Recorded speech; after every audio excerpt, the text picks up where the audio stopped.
Padma award గ్రహీతలందరికీ కూడా రాష్ట్ర ప్రభుత్వం నుంచి అభినందనలు తెలియజేయటమే కాకుండా తెలుగువారికి ఇంతమందికి భారతదేశం గర్వించదగేటువంటి అవార్డులు పొందటం అనేది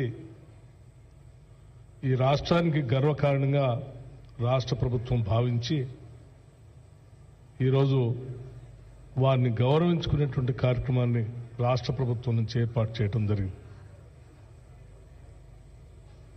పద్మశ్రీ అవార్డులు పొందినటువంటి వాళ్ళందరూ కూడా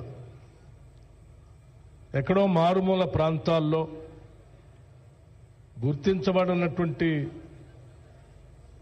ఆయా ప్రాంతాల్లో ఉన్నటువంటి వాళ్ళని గుర్తించి గౌరవించి ఈ అవార్డులు ఇవ్వటం అనేదాన్ని రాష్ట్ర ప్రభుత్వం నుంచి సంపూర్ణంగా అభినందించడమే కాకుండా ఆనందాన్ని కూడా వ్యక్తపరుస్తూ ఉన్నాం. వారందరి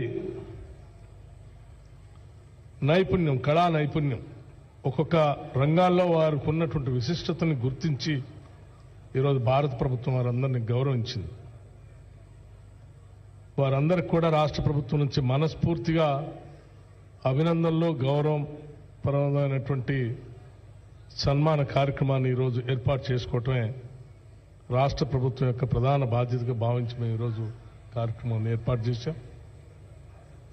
సరే, పద్మవిభూషణ్ సంబంధించి వేదిక మీద ఉన్నటువంటి ఇద్దరు పెద్దలు కూడా 2 రంగాల్లో వారు పిన్నకల్ అంటే ఉన్నత స్థాయికి చేరినటువంటి గొప్పవాళ్ళు భారతదేశానికి సంబంధించినంతవరకు.